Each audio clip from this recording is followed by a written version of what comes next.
Ciao a tutti e benvenuti in un nuovo video. Se state pensando di passare alla partitura digitale, allora questo è il video che fa per voi. Infatti nel video di oggi analizzeremo tutti gli aspetti e tutto ciò che serve per poter passare allo spartito digitale senza alcun tipo di problema e proveremo a creare insieme il setup più economico in assoluto, questo proprio per farvi capire che alla fine non è neanche così costoso. Parto col dire che nel terzo millennio è davvero molto difficile trovare dei contro nel passare alla partitura digitale, se non il fatto che restiamo attaccati ancora più ore di fronte ad uno schermo, ma i pro sono davvero tantissimi. Ne elenco giusto qualcuno: la retroilluminazione che ci permette di vedere sempre anche in contesti di poca luce, oppure la comodità dell'esecuzione senza doverci portare dietro tantissimi fogli e soprattutto la comodità di portarci dietro la nostra intera libreria di spartiti. Un altro pro da non sottovalutare è sicuramente quello che passando la partitura digitale non dobbiamo sprecare più nuova carta, quindi anche l'ambiente ci ringrazierà. Ma cosa ci serve per passare alla partitura digitale? Un dispositivo non inferiore a 9 pollici, altrimenti è troppo piccolo per poter leggere delle partiture, un'applicazione che ci permetta di catalogare e tenere sempre al sicuro le nostre partiture, poi una penna che ci permette di annotare proprio come facciamo con la matita, ed infine un pedale Bluetooth che ci dà la grande comodità di cambiare con il piede le pagine senza dover andare a cliccare ogni volta sullo schermo. Partiamo dal dispositivo Apple o Android. In questo caso non credo sia un problema di sistema operativo, in quanto sia Android che iOS funzionano entrambi molto bene, anche a livello di stabilità, ma è un problema prettamente di schermo. Cerco di spiegarmi meglio. Sin dalla prima versione di iPad, Apple ha deciso di dare il rapporto di 4/3 ai lati dell'iPad, rendendo l'iPad molto più quadrato rispetto ad un dispositivo Android che solitamente è 16 noni o 16 decimi. Infatti, se noi li proviamo a confrontare, come potete vedere, il dispositivo Android risulta molto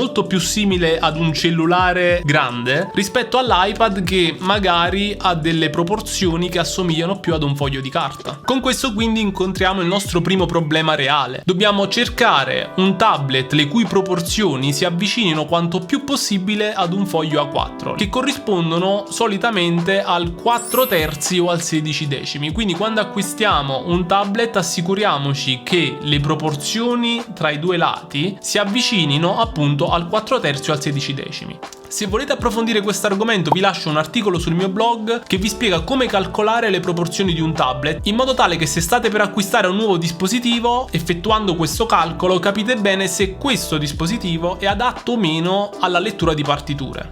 Adesso andiamo a guardare le app. Per quanto riguarda il fronte Android, sicuramente l'unica app che vi consiglio di scaricare è Mobile Sheets Pro, che esiste anche in una versione gratuita se volete provarla, quindi se avete un dispositivo Android tra le mani vi consiglio di scaricarla, vi permette, se non erro, di aggiungere una decina di partiture gratuitamente. È ottima per chi sta iniziando ad approcciarsi a questo mondo. Infatti quando nel lontano 2017 ho iniziato ad approcciare con le prime partiture digitali, ho iniziato con questo Galaxy Tab A dei miei genitori e ho iniziato a scaricare quest'app nella sua versione gratuita per iniziare a capire appunto le funzionalità che potesse avere un'app del genere. Se invece volete acquistare la sua app nella versione Pro, che vi permette di sbloccare tutte le sue funzionalità, nel momento in cui sto registrando il video sul Play Store il prezzo è di 16,49 € per un utilizzo illimitato, quindi la comprate una sola volta e vi durerà per sempre. Nonostante l'abbia usata per soli circa 8 mesi, vi assicuro che è un'app molto stabile e per Android farete fatica a trovare di meglio. Invece per quanto riguarda il mondo iOS, la prima app che mi va di consigliarvi è Music, che è un'app gratuita fino a 15 spartiti, quindi ottima per chi vuole iniziare a dare un'occhiata al mondo dello spartito digitale su iPad.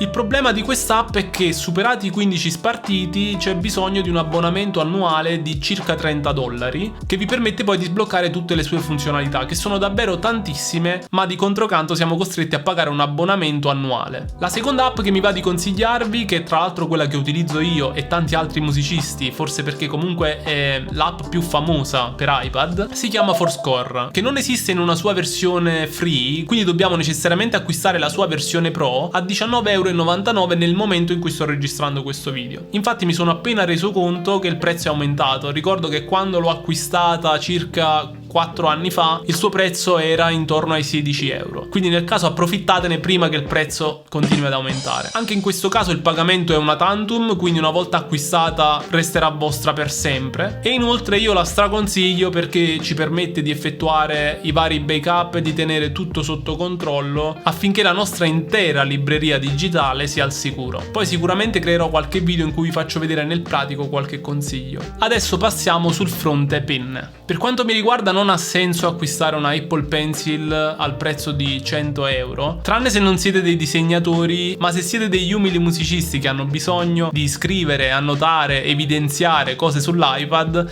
io vi straconsiglio di cercare su Amazon delle penne compatibili. Ma quali sono le caratteristiche di una penna per iPad per musicisti? Dopo averne provate tante, credo che le caratteristiche principali siano sicuramente la ricarica con USB-C, poi la sensibilità all'inclinazione e al rigetto del palmo, molto utile quando scriviamo sullo schermo, e un plus da non sottovalutare, la capacità di essere magnetica, in modo tale che potete portarla in giro attaccata al vostro iPad. Come potete vedere, uno dei primi modelli di penna che ho avuto su iPad non è magnetica. Fate attenzione poiché se avete un dispositivo Android, queste penne che vi linko in descrizione non sono compatibili con Android, ma fate una ricerca specifica con penne compatibili con dispositivi Android. Penne di questo tipo costano tra i 20 e i 35, massimo 40 euro, che è un prezzo molto più ragionevole di una Apple Pencil che costa sopra i 100 euro. Ma per l'utilizzo che ne facciamo noi musicisti, una penna di questo tipo va più che bene. Per quanto riguarda la sezione pedali Bluetooth, c'è da dire che nell'ultimo periodo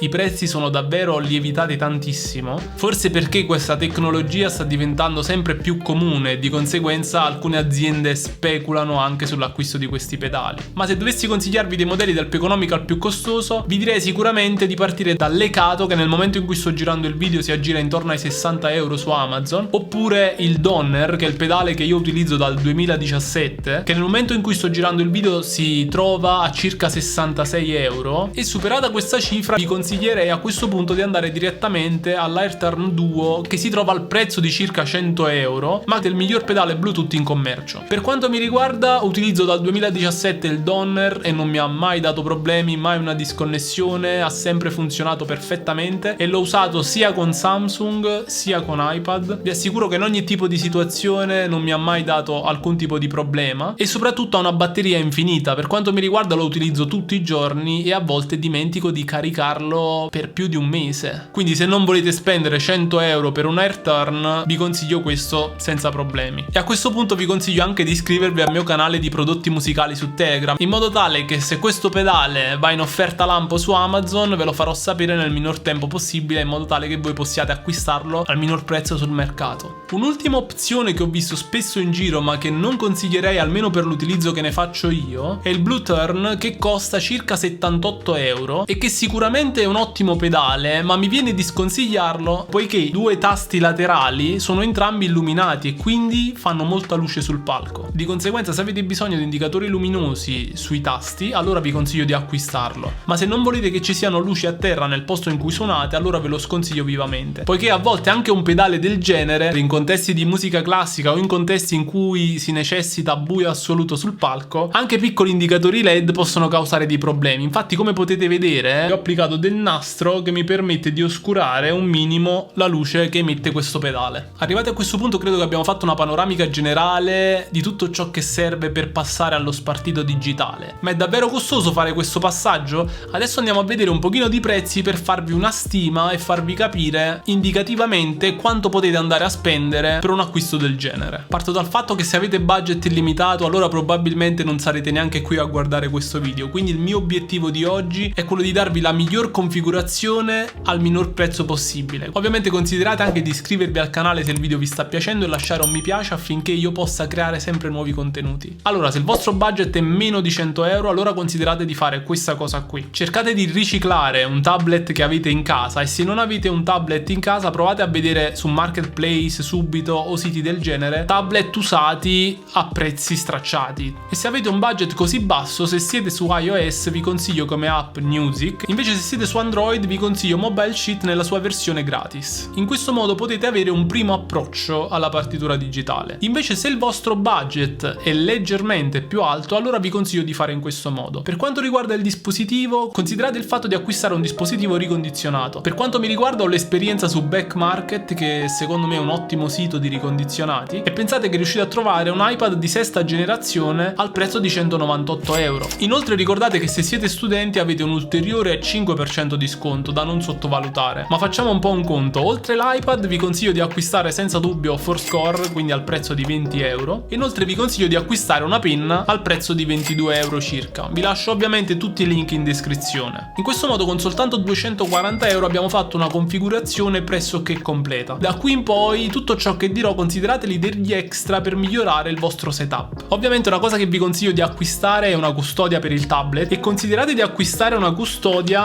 che presenta anche lo slot per inserirci la penna, che a mio parere è davvero molto utile se volete portare il vostro iPad dietro come un libro e avere sempre la penna a disposizione con voi. Oppure potete acquistare una semplice custodia. Un altro acquisto che vi consiglio di fare, soprattutto se utilizzate l'iPad in contesti di musica dal vivo, quindi sul palco dove ci sono tante luci e tanti disturbi, è sicuramente una pellicola opaca. Guardate la differenza su questi iPad tra quello con la pellicola opaca e quello con la pellicola lucida. Guardate come le luci nella mia stanza riflettono molto di meno sull'iPad che presenta la pellicola opaca. Infatti con questo iPad, che io utilizzo dal vivo in tutte le situazioni, la pellicola opaca mi ha salvato tantissime volte la vita, poiché mi permette di vedere nelle condizioni più assurde. Mi ricordo che i primi concerti che feci con l'iPad senza pellicola furono davvero tosti, poiché c'erano tantissimi riflessi nello schermo che mi davano tanta noia. Ultimo upgrade, ma non meno importante, è sicuramente l'acquisto di un pedalino Bluetooth che vi permetterà di girare le pagine senza toccare con il dito sullo schermo. All'inizio sappiate che sarà difficile girare le pagine, molte persone sono rimaste traumatizzate, me incluso, ma ovviamente è tutta una questione di abitudine, quindi vi consiglio nel primo periodo di studiare sempre con il pedalino Bluetooth, di evitare in ogni modo di toccare con le dita l'iPad. Dovete abituarvi a girare, segnatevi un punto sulla partitura dove potete girare, soprattutto all'inizio, poi vi assicuro che diventerà un automatismo, girerete senza neanche più accorgervi tranquillamente. Detto questo, io per oggi credo di avervi detto tutto. Se avete qualche dubbio, qualche domanda, fatela tranquillamente nei commenti, sono felicissimo di potervi rispondere, e se video di questo tipo vi interessano fatemelo sapere. Grazie di cuore per essere arrivati alla fine, buona musica a tutti.